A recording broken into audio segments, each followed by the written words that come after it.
So why would you go somewhere where you wasn't wanted and you were monitored? People were watching out for you like you were in prison. So you've been to prison and you come and go to school and you're treated like if you was in prison. It's not the same, it's different, and no child wants to feel that at a young age. And parents don't come up, they don't speak, they don't really say anything. They just go with the motion because they don't know their rights.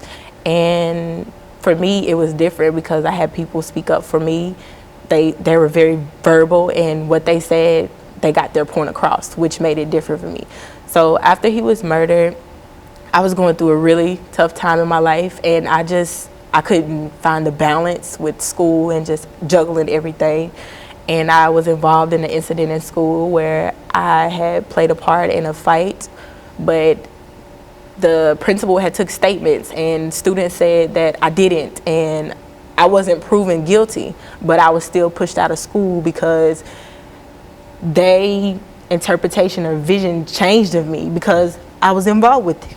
I was with the same kids that I was raised with in the same neighborhood. I knew these kids for my entire life, but to be hanging with them was like separating from the group. Like to go in school, you're divided. Like you know who you hang with. If you hang with the smart kids, you hang with the smart kids. If you hang with the kids who want to goof off, that's what the teacher's gonna view you as. So I hang with those kids that goofed it off that day, and I received their punishment, and I didn't like it. It was my first time. I feel like a warning would have been okay, but to them, that wasn't okay. It was either I was with them and I was going to do better, I was expected more of, or I was just going to fall victim to what the other students were doing. And that's what happened. And so in a real sense, Ms. Patuka, these are the students that you're working with, that you're trying to reach out, that somehow are not yet in the prison system, but because of some of the things that she indicated that are happening in their own lives, that they're almost destined to that, and you believe that you recognize that, and you've got some program that can deal with that. What are some of the first things that you do in reference to your program, Ms. Patuka? One of the most important things, I think, is that we work to reshape the way that people view harm. Because that's one of the biggest issues in the system, is that when a perceived harm is done, when a young person does something wrong, immediately they're criminalized. And we have to look at harm in the same way that we would want people to look at us if we create a harm, with forgiveness, the ability to learn from your mistakes. Adolescents, even though they look like, younger adults, their brains are still not developed fully so that they make the best decisions. And so I think right now the most important thing we're doing is just coming forth with an education campaign to let people know that there are different ways to address harm that's caused. There are different ways to build relationships in schools. There are different ways to change the school climate with other philosophies, not just coming in with this magical program that everybody's believing in right now, but with a philosophy that people can buy into, people can definitely understand. And what we believe in, what we practice within our organization, relationships with each other, is restorative justice. And restorative justice is a very powerful philosophy that doesn't really look at just how do we punish young people, but what makes people do right most of the time. Because most of the time we get along. Most of the time the kids in the school really are doing what they're supposed to do. So what makes these young people do right most of the time? And when they don't do right, when they make a mistake or make a bad choice, what can we do to address the harm, to allow them to make right and repair the harm, and then reintegrate back into the classroom, into the school system with dignity? Well, it appears to me that one of the elements in terms of this movement from schools to prison has to do with this idea of zero tolerance. Why don't you, because I think that was what you got caught on. Is that right, Ms. Hughes? This idea of zero tolerance, which is to say that there could be no forgiveness if the idea is what? Zero tolerance. Right. That is, you've committed a sin or whatever, and therefore you're out. Is that how most people interpret zero tolerance in the system? Yes, very true. And what a lot of people don't know is that the zero tolerance laws are very flexible, that they're very specific as to what they're supposed to be used for. But a lot of schools and a lot of principals use them just very fluidly for whatever they feel like using it for in the moment. It's not implemented consistently across schools. It's not implemented consistently across districts. And also, most of the time, there's no progressive discipline along the way. We jump from, okay, he got in my face and I didn't like it, or he walked out of the classroom, or his pants were sagging, or, you know, just something that could have been addressed in a much different way. We go from 0 to 60 in 4 seconds, as opposed to looking at what other options we have. And so, and when you get caught up in this system of zero tolerance, that you got to go and whatever, there's no appeal that you could have made during when you got caught up in that situation, Ms. Hughes?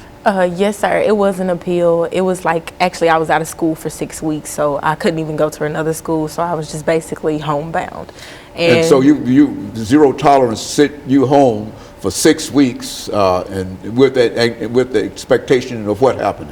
With the expectation of staying out of school for a calendar year, to not being able to go back to school to the time that I was expelled to the next year to that same time. So we went from, she was expelled for a calendar year, and then we went through the process of appeals, and they reduced it to was it 6 weeks? Yeah. And then she ended up having to transfer But schools. she's also separated from all of the people that she knew in that school from the first time. Is that right? Yeah, from actually elementary school. So I had grew up with them. They had knew me. They had basically knew my story, my struggle, and how I wanted to be different. And I was just separated from them. Oh well, Pastor Walker, what can you say about how you can, outside of what she's doing, to make this a much wider sweep in terms of making sure that folks come to an understanding of what's going on? Well, the blessing, Dr. Haney, in Ms. Hughes' life is that she has somebody to speak up for her. And had she not had a voice other than her own to speak on her behalf, then she'd have just been pushed out of the system for that year. And then what could have happened to her mindset over that period of time, you know, we don't know.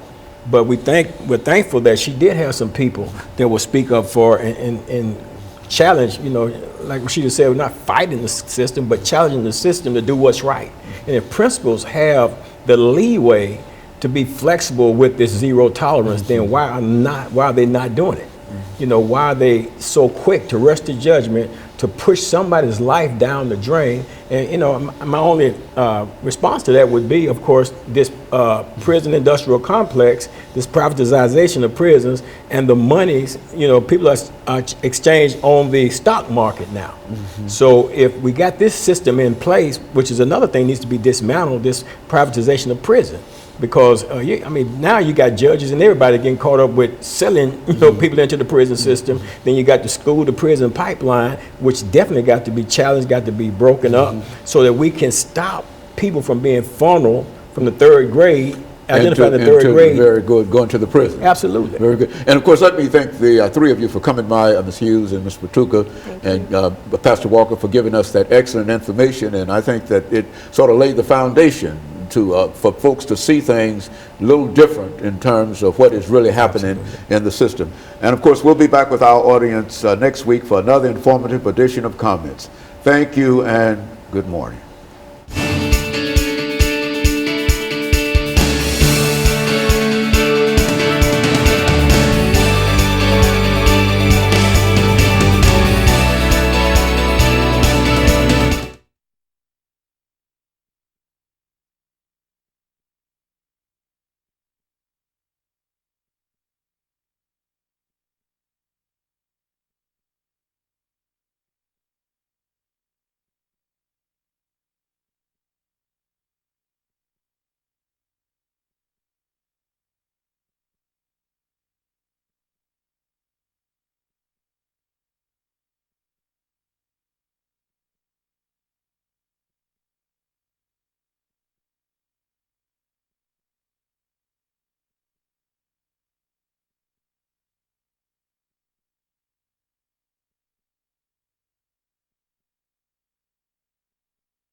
Thank you and welcome to the show this morning.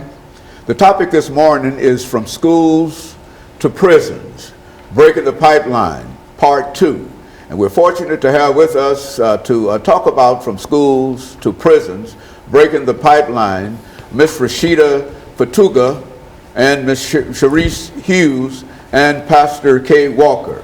Let me welcome all three of you to the show this morning, Ms. Fatuga, and to tell you how delighted we are to have all three of you with us this morning to talk about a topic that I believe to be very, very important, and I'm sure that you also, believe it to be very, very important, Ms. Fatuga, because you've been involved with this problem for quite a while. Yes. Why don't let us start off, Ms. Fatuga, by having you to give us some information about your background, your education, and some of your experiences, and Ms. Hughes will be able to give us similar kind of information, and Pastor Walker will be able to wind us down for this first six-minute segment, and then we'll get into doing the second segment, the issues dealing with from schools to prisons, breaking the pipeline, and et cetera. Why don't you start us off, Ms. Fatuga? Okay, well, thank you first for having us on the show this morning. My name is Rashida Fatuga, and I am the founder of Gideon's Army, Grassroots Army for Children. We are a grassroots organization that focuses on dismantling the prison pipeline. Grassroots meaning that we are people who are affected by this issue, who are advocating for change. I graduated from Vanderbilt University, Peabody College. My major is elementary education and child development.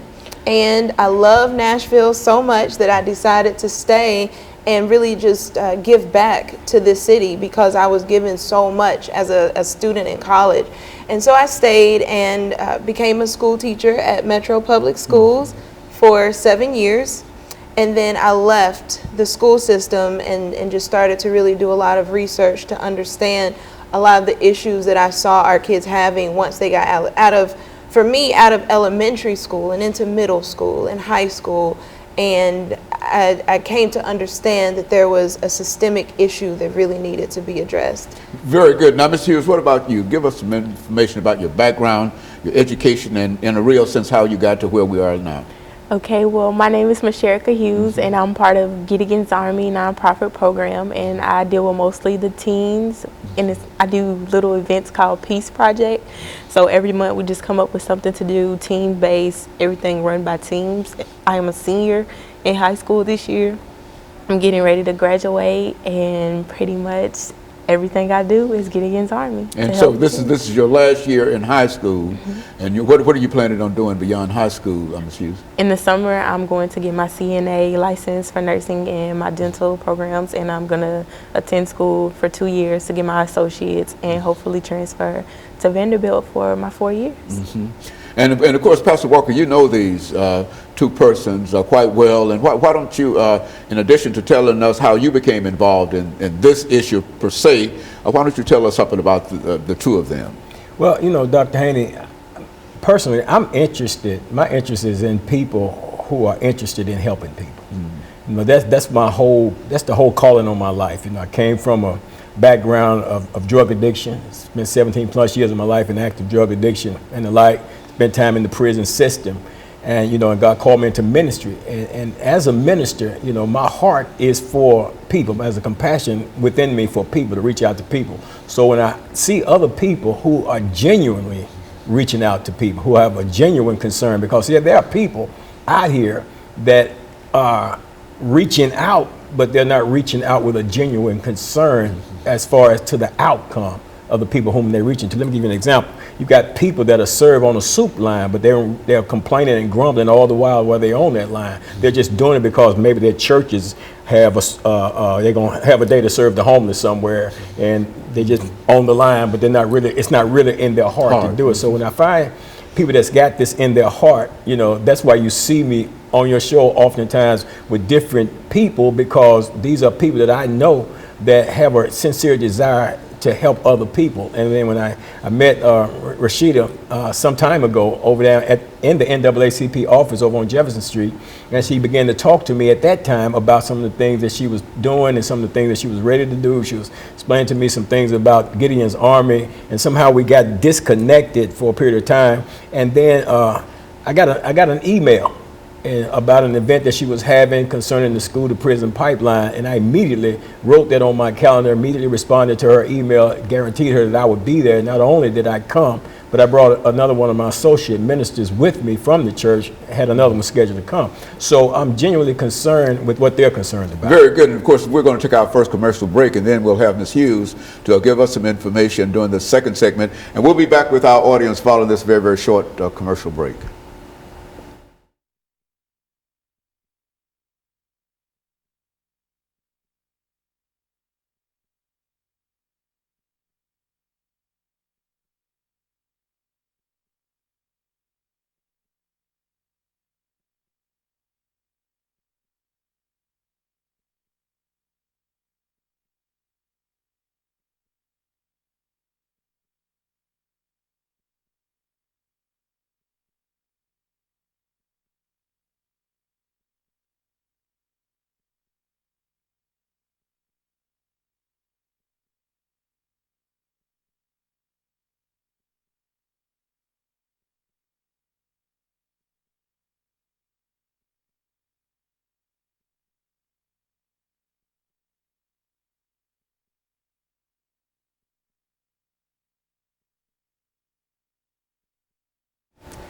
Thank you and welcome back to the second segment of the show for today.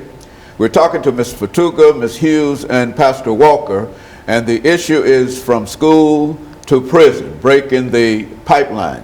And all three have given us excellent information in reference to some of the issues faced by many of the young people involved in public education today. And I think that, Ms. Hughes, you can give us some information about your background and your education and what you think about this whole idea of going from prison to, from school to prison. Let's talk about it from that perspective. Okay, my name is Michelle Hughes, and I am a senior in high school, but the road to actually be a senior has not always been easy.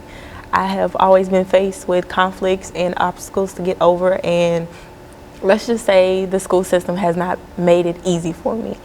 My junior year of high school, I had experienced something where I had played part in a fight, but I wasn't really at fault to be accused enough to be put out of school, but I was, and as of the zero tolerance in MMPS schools, I was kicked out for a calendar year. I appealed it, and I was kicked out for 6 weeks, and I was able to return back to a troubled high school or a transition school where I received my education to become a senior now with behavior students, and I just didn't like the way that I was placed. Like, it wasn't right. It was like they moved me from being a IB honor student to taking standard classes.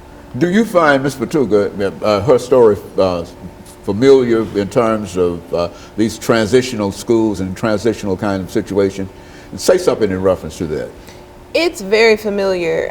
There are a lot of students who have infractions, and instead of them being dealt with in the classroom or even in the office, they're pushed out of schools, pushed into from expulsions, suspensions to alternative schools.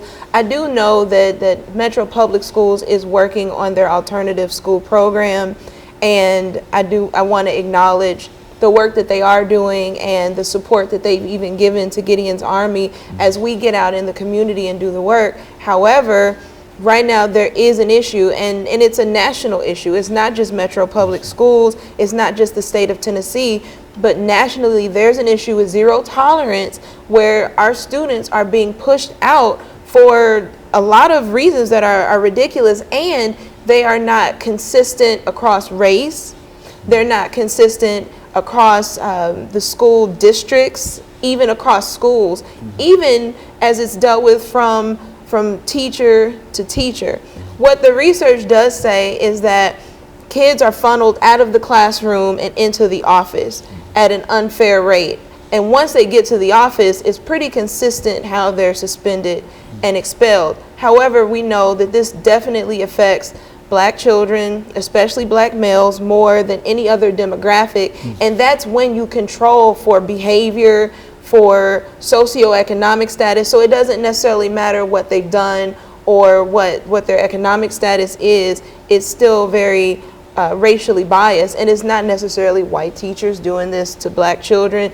It's just an issue where our boys are being funneled out of the school. In this case, Mashirka was caught up in that same system, which is unfortunate. Like she said, she was an IB student. I was involved at that time. I looked through the accounts that other students had written where they said she did not do it, or she tried to stop the fight, that it had nothing to do with her, and still they wanted to suspend her for a calendar year, and she would have been suspended for a calendar year had we not appealed it. And even with the appeal, we got a 6 weeks, and I think we really should have taken it to one more level, but you know, that's parental decision. Do you find that that is general, the suspension for that period of time, for a calendar year, and how detrimental from your own experiences can that be to a student? Suspending a student for any amount of time, expulsions, it's proven to be ineffective. Research says it is the most ineffective form of discipline in schools, and yet it's the most widely used. And we've known that since, I think, one of the first studies was done by the Children's Defense Fund in 1975. So we've known this for a long time, but you know, resistance to change from the system, even resistance to change from the community, because it's what we're familiar with. So a lot of times we say, well, these kids are bad, we need to just get rid of the kids who are causing trouble. But people don't look at things from a systemic perspective, understanding that everybody is functioning within this system the way the system is designed. And so we really have to take apart what's going wrong in this machine, so that everybody and everything functions, so that our young people, all of our young people, not just the black students, not just the white students, but so that everyone is successful. And so, Pastor Walker, looking at from your own experiences, how would you assess some of the things that are happening to our young men, especially? Because I think that while certainly Ms. Hughes' example is what happened to a female, but what about some of the young men that are caught up in the same kind of transitional kind of suspension kind of thing? Dr. Haney, I would imagine that it's happening in even greater numbers when it comes to the young males. I think they have the greatest incidences. I don't have the stats on that of being kicked out of school. You know, they call them expulsion. I call them kicked out. You know, because when I got kicked out of the school, I was kicked out of the school system. I had no chance to go get an education. As a matter of fact, I went into the military, went into the Navy, and ended up with a GED through OIC after I got out of the Navy. Those were options that were available to me then. You know, you throw a child out of school now, the options are limited, the peer pressures are there, then they get caught up in gangs and all kind of different other things. And that's the whole design of the system, to funnel them out of the school system into a negative setting somewhere away from the school system.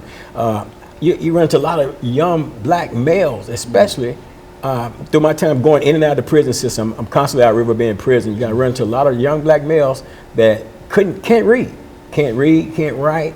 And one of the reasons for it is because they're not being taught while they're in school, because maybe you got a behavior issue that nobody cares to have enough compassion and concern to deal with and address. So as soon as a child gets in any kind of trouble, then zero tolerance kicks in. You get rid of the so-called bad apple. So now this so-called bad apple is in society with a mindset that says, I don't care because you didn't care for me. And that's what we're instilling in our youth when we do that type of stuff. When it comes to Ms. Hughes, it's becoming dear to my heart, because I have a granddaughter that's about to graduate from high school, and perhaps she didn't go through a lot of the things and experience some of the things that she experienced. And there are a lot of people with that mindset that says, well, it doesn't affect me and mine, and let them deal with it. But you can't have that mindset, because if it's affecting her, then it's affecting all of us. And all of us should be involved and come to, you know. Very good. And let's take this second commercial break, and we'll be back with our audience following this very, very short commercial break.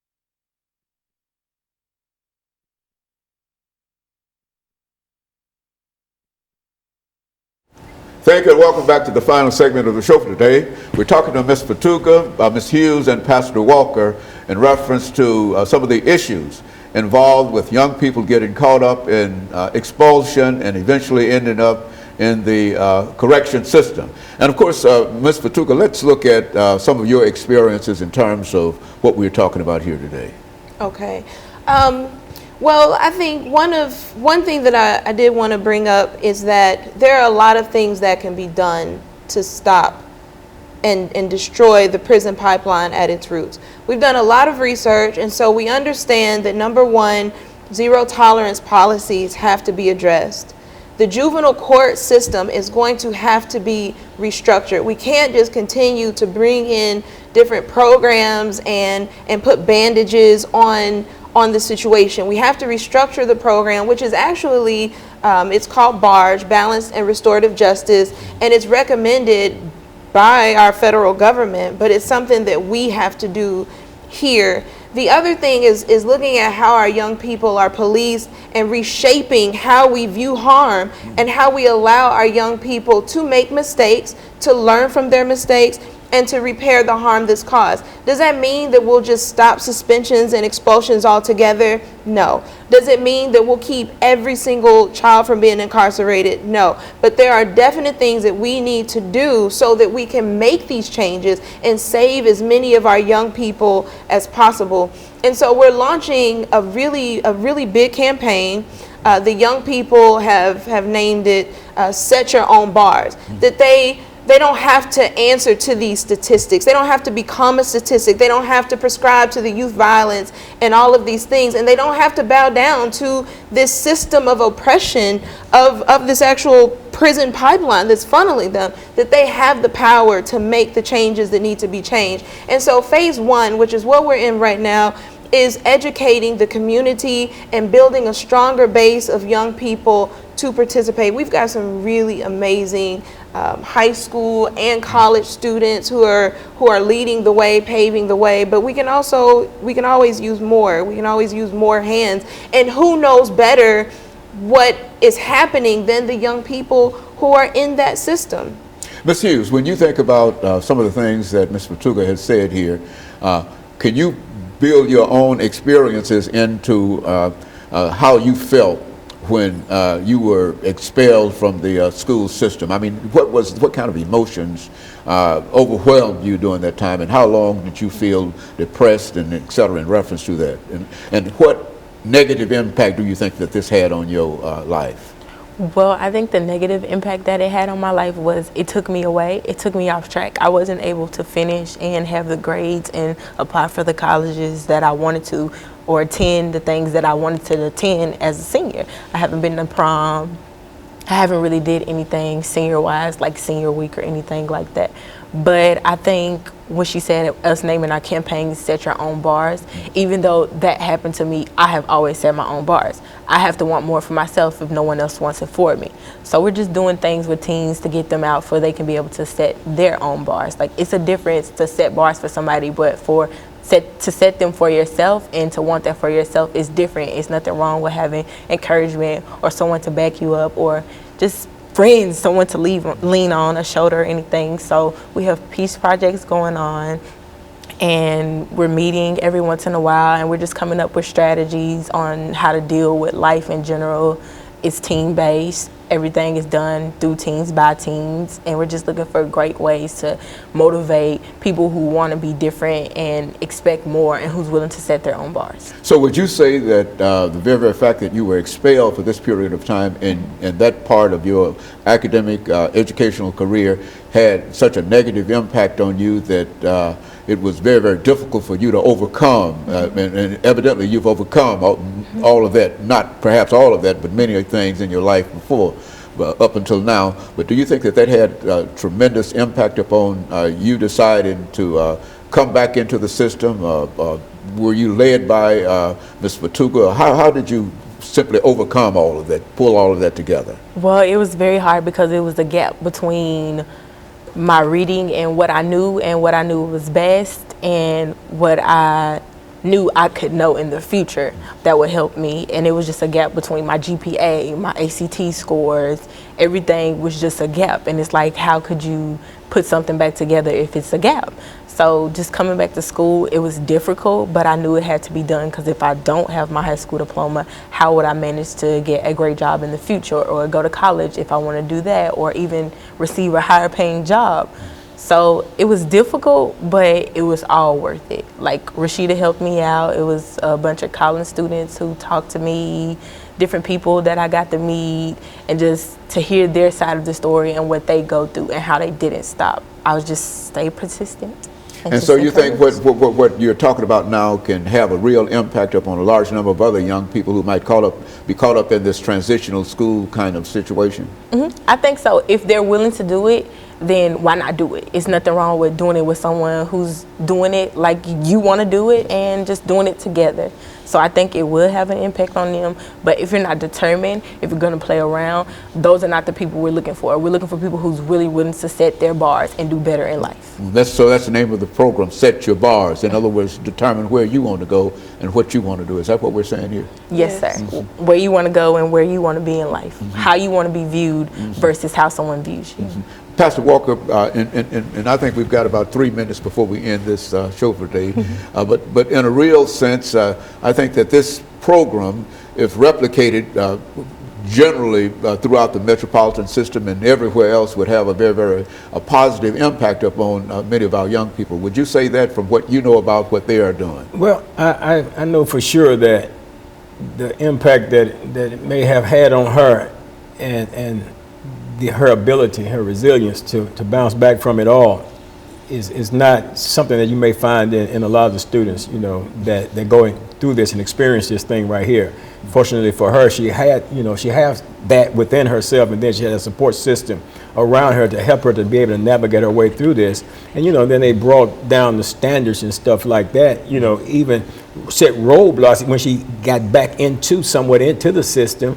Now she's saying that she's not been able to experience a lot of things that she would normally have experienced as a senior, who had a determined mindset to excel in the things that she was in school to accomplish. So there was a whole lot that goes into that process. But what I really like to do is be able to identify to your audience here how they can get in touch with Gideon's Army and the Peace Project, so that we can create some partnerships and move this thing forward. Ms. Patuka, why don't you give us that information about how people might be able to get in touch with you, and how they might be able to help you in order to perhaps make this a much broader operation than you have? Thank you. Our phone number is 615-852-7530.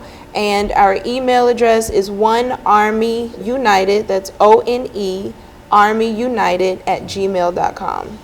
And so they can get in touch with you, and you've got some information that you can send out to them and sort of encourage them to do other things. Is that what you're saying? Yes, we have got work. We are going to, if you call us, we are going to put you to work. There are so many things to do, from voter registration to volunteering with young people to hosting events. I mean, there's so many different things that can be done. So, Pastor, final comments. And we need that help. We need that help. We need it from people who have children in the school system who are experiencing that. We need that help from people that have children in the school system who are not experiencing that. We need voices from both sides of this thing, because this is so important, because it's affecting our children, and if it affects our children, it's going to affect the whole of society, because after all, we're saying that the children are our future. So if the children are our future, seem like we will want to be actively involved in nourishing our future so that we can have a hope.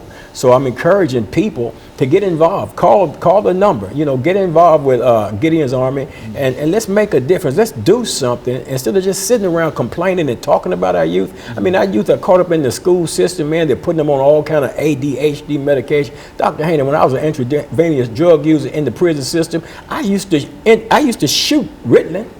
We call it BAM, get high on it. And they're giving this to our school children because they simply don't want to take time out to figure out how they can teach that child. So they send them, rush them out somewhere, mislabel them as having some type of situation going on with them, and then poison them with all them drugs all the rest of their life. Very good. And of course, let me thank the three of you for coming by and giving us that excellent information. And let me encourage our audience to tune in again next week for another informative edition of Comments. Thank you and Good morning.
Thank you and welcome to the show today. The topic this morning is the office of the sheriff in Tennessee. And we have to talk about the office of sheriff in Tennessee, a retired Tennessee patrolman, Lewis Sweeney. Mr. Sweeney, let us welcome you to the show this morning and to tell you how delighted we are to have you here and to talk about a topic that I've been quite curious about myself, and that is the sheriff in Tennessee. I would imagine that the sheriff in Tennessee might hold the same responsibilities as the sheriff in any other town or any other city, and et cetera. But nevertheless, let's look at it from that perspective to give us some information in reference to your background, education, and your experiences. And then we'll get into the topic of the sheriff in Tennessee during that second segment. Well, first of all, I appreciate you allowing me this opportunity to be on your program. I was born and raised in the military. My father was in the Army. I have lived in Alaska, Maine, Kentucky, and I have traveled throughout the United States, including Canada. The Lord has blessed me with the opportunity to be exposed to many different nationalities, customs and religions and different people. And I appreciate that opportunity to do that.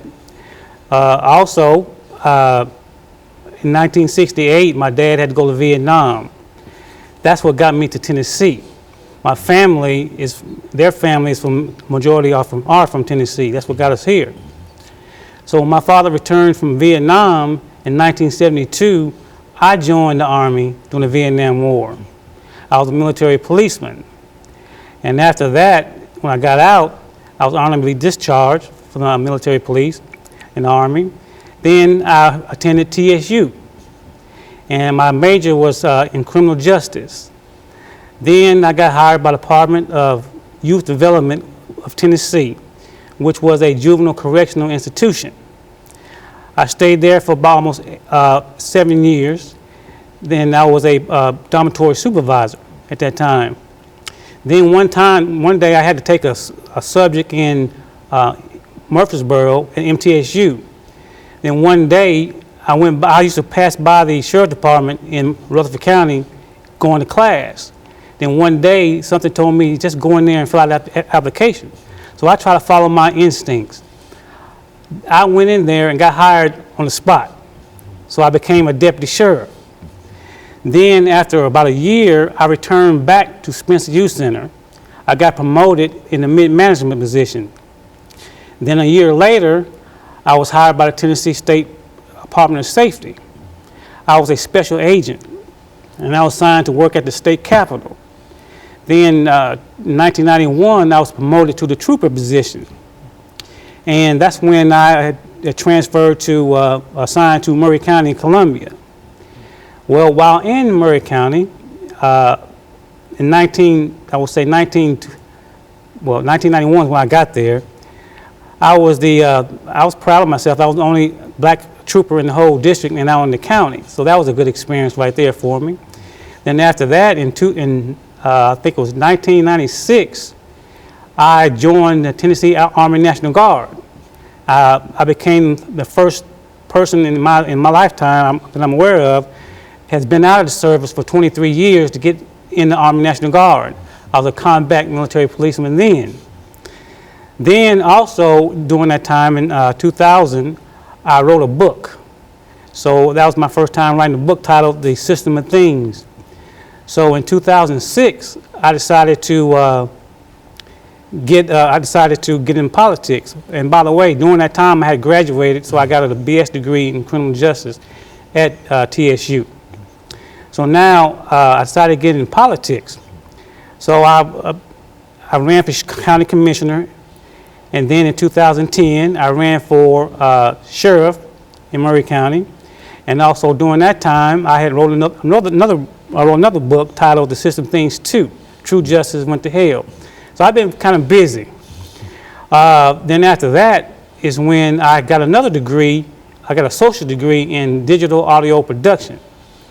So I've been pretty busy in the Highway Patrol, and now in 2013, I have just retired from Tennessee Highway Patrol, and now it is 2014, I'm running for sheriff again.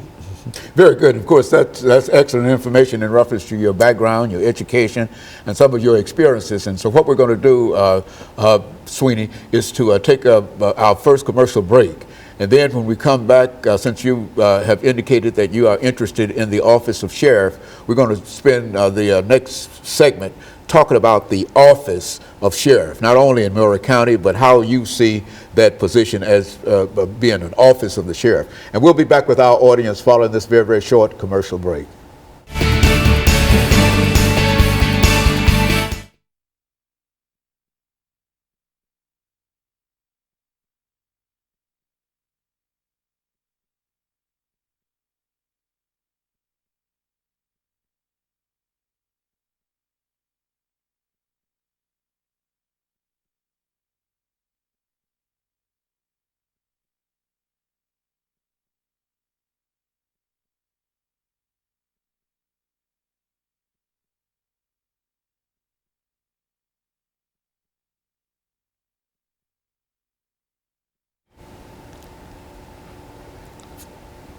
Thank you and welcome back to the second segment. We're talking to Louis Sweeney, a retired patrolman, Tennessee patrolman, who's talking about some of his background, his education, and some of his experiences that will eventually lead him to become a candidate for the office of sheriff. But now we would like for him to give us some information, Mr. Sweeney, in reference to the office itself. You know, considering the office of sheriff in all of the various counties and et cetera, give us some summaries in reference to that office over the next 8 minutes. Well, actually, the sheriff differs in different counties. In some counties, like metro counties or places, the sheriff is the key law enforcement office of the county. For example, in Metro Davidson County, the Metro Police is the chief law enforcement office, and the county sheriff department in Davidson County is not. Well, in Murray County, the sheriff department is the chief law enforcement office in the county.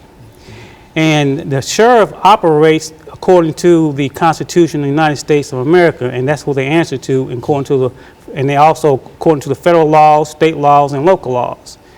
So the sheriff in Murray County is a little bit different.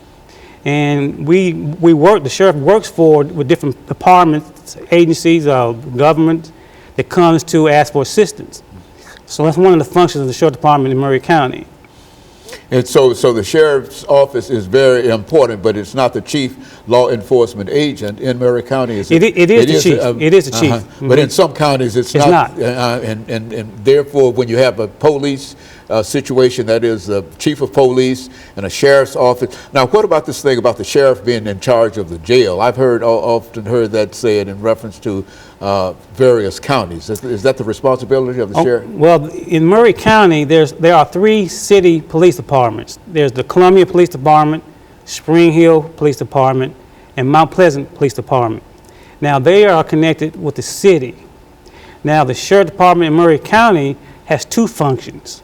One is the law enforcement end, and one is the correctional part end.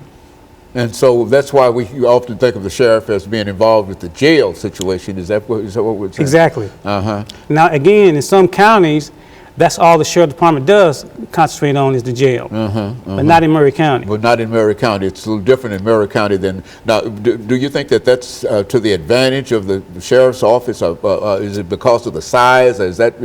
Why is that dual situation in Murray County and not in Davidson County, for example? A lot of it has to do with the size and the charter and how they set up the county in the first place. So I cannot tell you any deeper than that. But it is something that comes as a result of having 2 entities, one the sheriff's department and one the city law enforcement department. Exactly. Okay. Now, from what I understand, you have some desire to be a sheriff in Murray County. Why would you like to be a sheriff in Murray County? Well, one of the reasons why I like to be the sheriff of Murray County is I've been not only a citizen of Murray County for almost 23 years, but I have the desire to make a difference in Murray County. And that also that by me being a state trooper, I know just about everybody in the county and also the police departments, and I know that I could work well with all the agencies in the county. And so your experience, and so you've worked in Murray County as a trooper for most of your patrolman experience. Exactly. Well, my first 2.5 years I worked at the state capitol, and in Murray County I worked for almost 23 years. So I've been there for quite a while. And so you should have quite a bit of knowledge in reference to the operation and some of the other things that happen in reference to that particular area and that particular entity there in the county, that enforcement entity. Exactly, and one of the things about being a state trooper is that whenever there's a tragedy or catastrophe that occurs in the city or the county, when the city and county cannot handle it, that's when they call me. See, we're also not only state trooper, but we're Homeland Security. So, in other words, like the last defense. And so in a real sense, the sheriff's office is a very, very significant operation within law enforcement in a real sense. And they not only just watch over the jails, but they have a much larger responsibility than that. And yeah, that's the law enforcement department end of it. That's true. And very good. And so in a real sense, is this your first opportunity to seek that office? And what do you see as some of the challenges in terms of being successful in that effort? Well, no, this is not my first time. At first, I never did really want to get involved in politics because of the things I've seen throughout my career. But as a result of what I've seen is the reason why I decided to get involved in politics. As far as the candidate is concerned, as I may mention earlier, I did run for county commissioner, and I did run for sheriff in 2010. And so I want to make another bid and run for sheriff in 2014. I bring a lot to the table as being a sheriff, my qualifications, my history, and my work ethics. And I think it'll be a benefit for Murray County from me becoming the sheriff. And so this is your second or third foray into politics, into legislative kind of politics, electoral kind of politics. Is that what we're saying? Exactly. And so you believe that your candidacy would mean something to the people of Murray County. What would that candidacy mean to the people of Murray County? Well, first of all, I represent a change. And throughout my reputation and my desire, I've done a lot of things good for Murray County just as a trooper. I have, as for example, when I first had to run for sheriff, I made history. I was transferred out of the county, and then after the election was over with, I was brought back. So I've had made a lot of changes as a result of my name and reputation. It seemed like policies, rules and regulations are changed as a result of me. So I know that I can make a difference in Murray County. So at one time you were elected as sheriff, and then you were taken out of. No, I had ran for sheriff before in 2010, and as a result, rules, regulations, policies, and procedures were changed. And not only that, I was transferred out of the county, and then after the election was over with, I was brought back to the county. Well, now were those rules, regulations, and policies changed because you were a candidate for that office? And if so, what were those rules, regulations, and policies that were changed? Well, first of all, when you run for an office, for example, the sheriff position, that everyone that runs for office live in the county, works in the county, and have opportunity to do their job. We're going to have to take this commercial break, and we'll be back with our audience following this very, very short commercial break.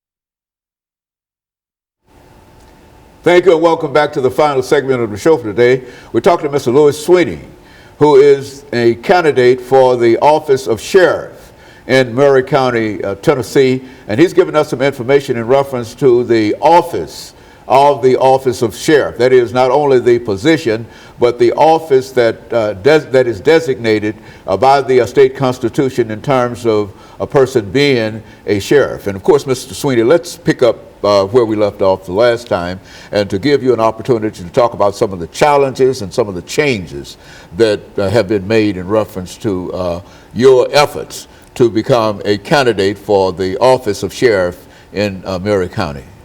Well, first of all, I'm not naive. I don't believe in coincidences. I believe there's a reason for everything and nothing happens by chance.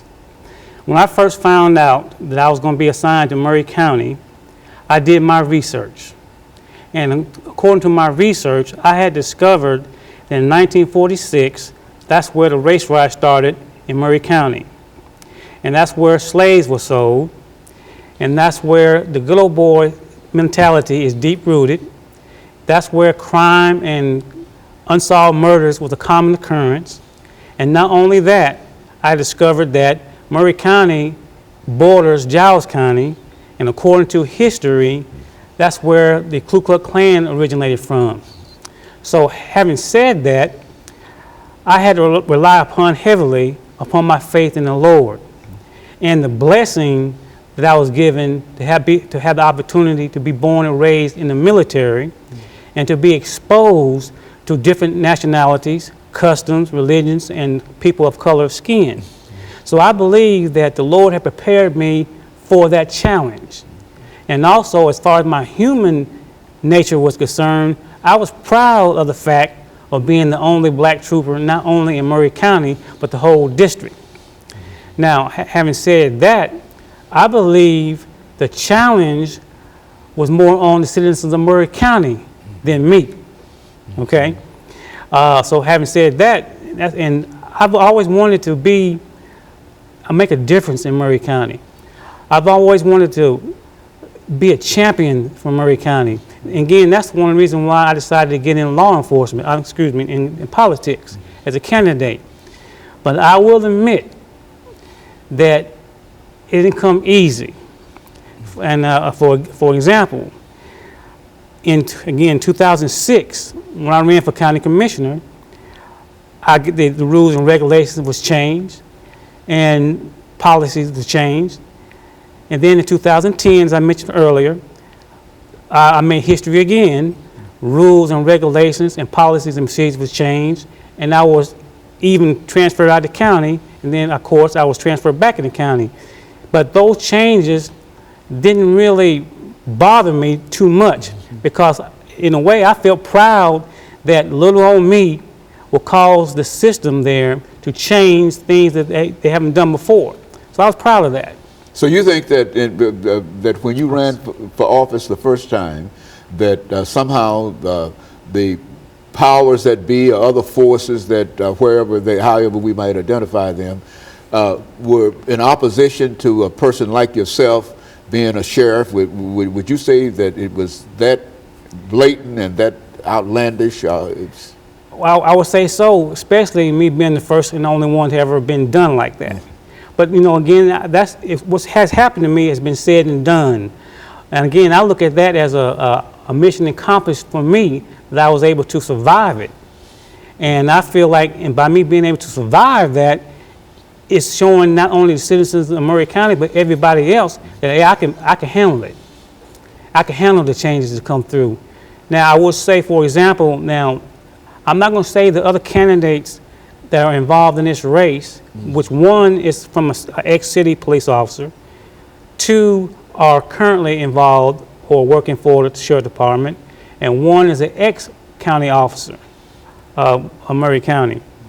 Now, they may be qualified, but at the end of the day, when there's a tragedy or anything that comes out that they need assistance, I'm the one they call.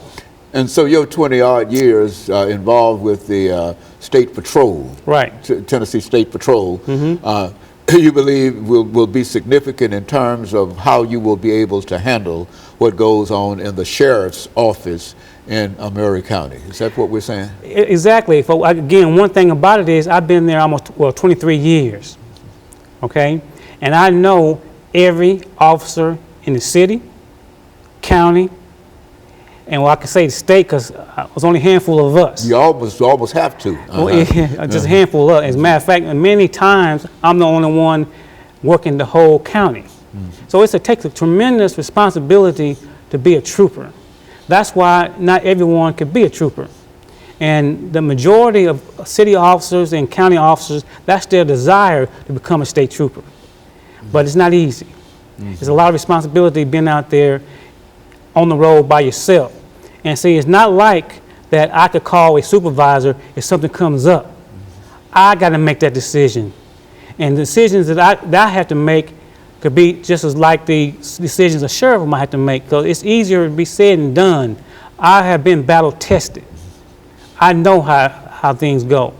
And I would imagine, Mr. Sweeney, that being a state patrolman, you are in a real sense one of the most admired arms of the law in the state of Tennessee. I say that primarily because I know how most folks react when they see that yellow and that black car coming down the road, and how we slow down and et cetera, that there are some things that we do in terms of seeing you that as a patrolman that we probably won't do all the time, even if we recognize that that's the sheriff and et cetera, that you sort of bring a special kind of understanding to what the law is all about to most folks.